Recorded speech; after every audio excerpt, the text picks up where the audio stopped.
To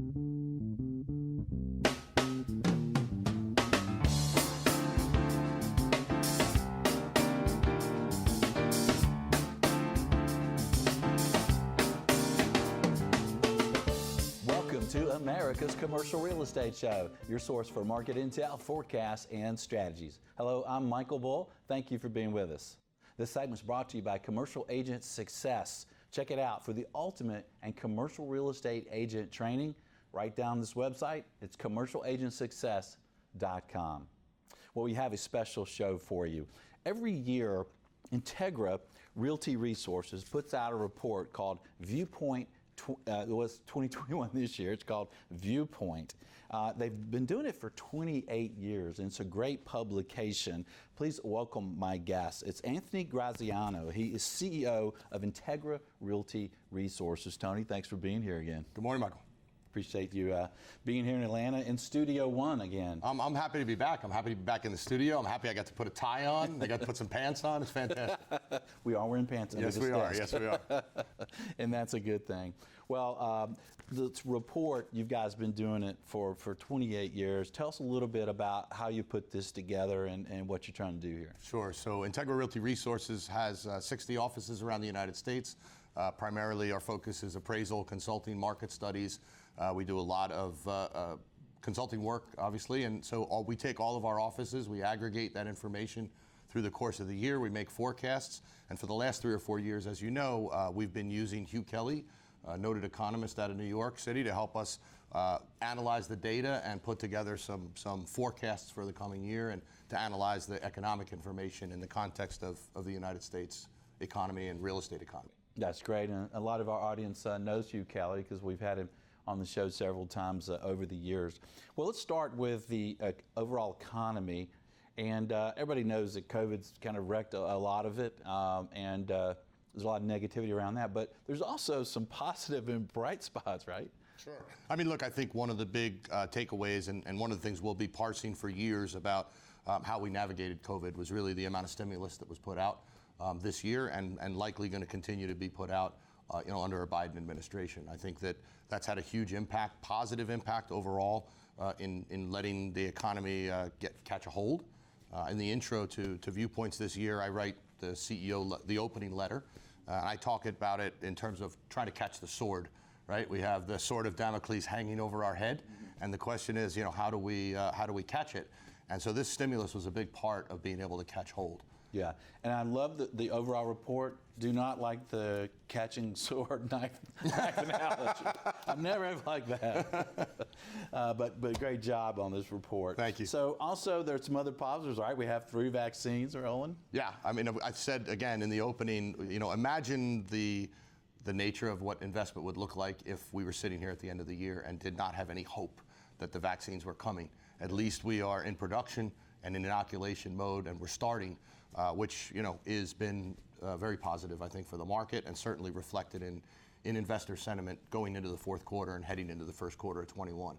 And does the stock market performance surprise you at all? I mean, I think it surprised everybody, but again, I think a lot of the stock market performance is based on the amount of liquidity that the U.S. economy has been offered vis-a-vis stimulus, but also the interest rate adjustments have been very positive in terms of yield accretion for real estate.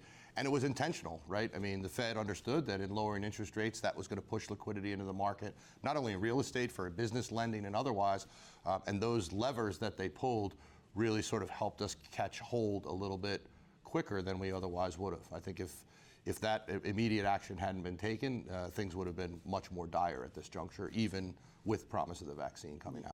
Yeah, and then when you look at the amount of capital that's available out there, if you compare it to 09, if you will, there's just a lot more money out there, right? Well, and that was part of it. I think a lot of people thought that this was going to be over quicker. In the early part of the pandemic, a lot of people thought that, well, this is going to be over in 3 to 6 months and we'll work through this and it won't be a big deal. But The bright spot at that time, and the one thing that everybody was holding on to, was there's still a lot of capital, still a lot of equity in the marketplace. The fact that the banks continued to lend, the fact that they were the conduit for the PPP money and continued to be active, was a big part of propping the market up this year. And I think you'll see it's reflected in the numbers when we talk about the individual cap rates and what's happening with investment rates. It wasn't certainly as bad as it could have been. Yeah. And with some other positive news, there's a lot of personal savings, right? So consumers are ready to go if they can go. We hope. I mean, there's a tale of two markets there, right? That you're right that on the folks that kept their jobs, the personal expenditures have been. Everybody's had less personal expenditures, right? Less driving, less having to buy clothes, less vacations, fewer vacations. So that's built up personal savings generally. But that has to be balanced by the unemployment issues and the risk of future unemployment issues going into 21. Right. And then we have a Biden presidency, and they're talking about really some stimulus with infrastructure, right, and environmental improvements in real estate. I think that's going to be very interesting to see how that plays out in the next year, because while that would be very positive, and we say in the report, infrastructure investment obviously is a jobs creator, and it's also long-term good for the economy. The balancing act there is you have a lot of municipal, county, and state governments that are going to really come up short in this coming year. As the taxes get re-benchmarked and as we head through a full year and a half of transactions coming through, there's going to be a lot of strain at the state level that may have to balance that infrastructure spending against. But to your point, those investments will be good for the economy going forward. Absolutely. And then maybe another bright spot is really COVID has brought on some new opportunities for a business in some ways, right? Sure. We talk in this publication about transformation. Hugh Kelly put a really good analogy together. He said, when you came out of the 20s and hit the Great Depression, we didn't return to the Gilded Age. We didn't go necessarily back. And a lot of people talk about, well, when are we going to get back to where we were? And I think the reality of it is we're never going to get back to where we were. The question really is, where do we get to a point of stability that we're growing again? But fundamentally, I think you're going to see this is going to force some changes in our economy in a lot of different ways, hopefully mostly for the positive. Yeah. Let's talk about timing, Tony. What do you think is a timeline? Is this a rebound? What do you think the timing is for the economy and jobs to come back? Sure. This is such an essential question in valuation. They say value is the present worth of future benefits, right? So this is really an important question. What's the timing of this economic stability? Economic forecasts say probably the earliest is mid-2022. Some forecasts and even some sectors, they're saying maybe as late as 2024. Some of it's going to depend on what segments of the economy you're talking about, right? We're already starting to see some return of employment in the core sectors, and people are getting back to work, and I think that's going to continue even as early as 2021. But I don't expect industries like the cruise ship industry or the luxury hotel business or resorts, those are going to take longer to catch hold.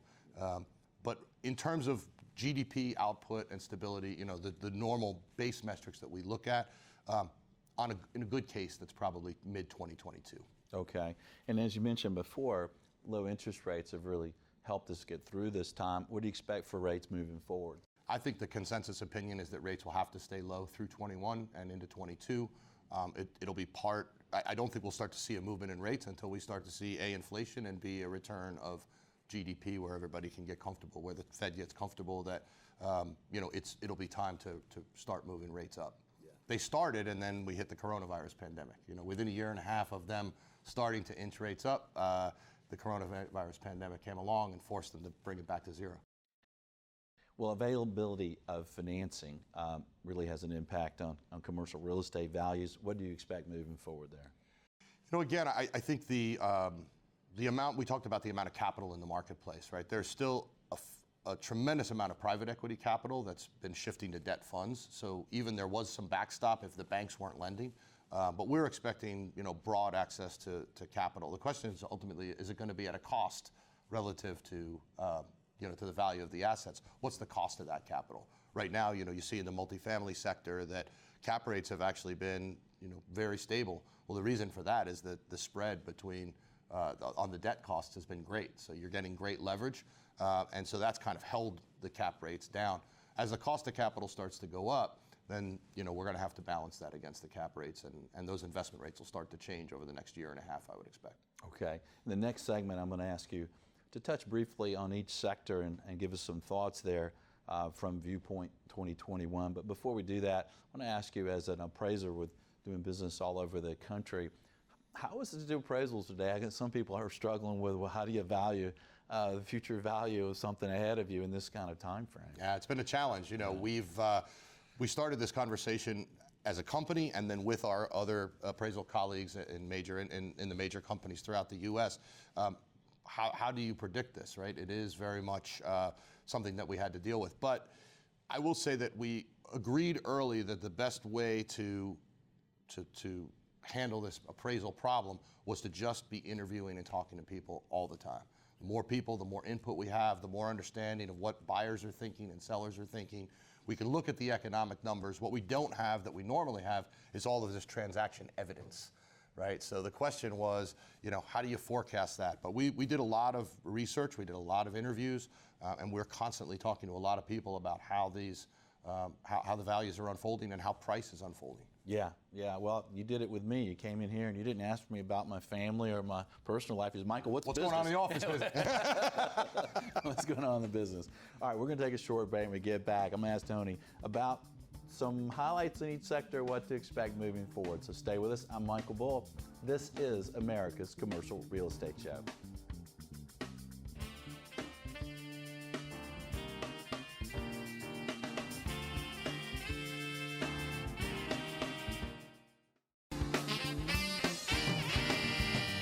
If you appreciate the show, think about the opportunity to do business or refer business to our sponsors. Bull Realty. For customized asset and occupancy solutions, visit bullrealty.com. Commercial Agent Success Strategies. For incredible commercial agent training, visit commercialagentsuccess.com. Vista Property Reports. Use smartphone location technology for commercial real estate due diligence. Visit vistapropertyreport.com/CRE show. Core.Green. Use ion technology to create a safer environment for your real estate. Visit Core.Green. For more commercial real estate intel, forecasts, and strategies, visit CREshow.com.